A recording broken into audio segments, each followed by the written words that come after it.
I'm Rob Speed and I am one of the directors of Coombe Farm Sporting. So our website is 10 years old now, and Morphsites did it originally, but we want to move with the times, get a bit more modern, try and improve it, get it a bit more faster, and just get a new fresh look basically. So a big part of the workshop was actually looking at our other competitors and what they're actually doing. And from looking at all these competitors, we've actually found out a way that we can stand out over them. It's been very good.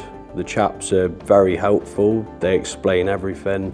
I obviously don't know much about web design, and this is why I'm here, and they've explained it. They've given me all the options. So we're moving forward with a design that I'm really happy with.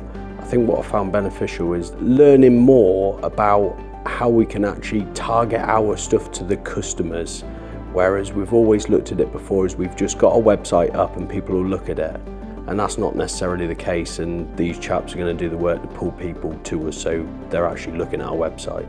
I would definitely recommend a discovery workshop with morphsites, because I didn't know what I wanted before this meeting, and now that we've had it, I know exactly what we need, exactly what we want, and we're going to stand out above the rest.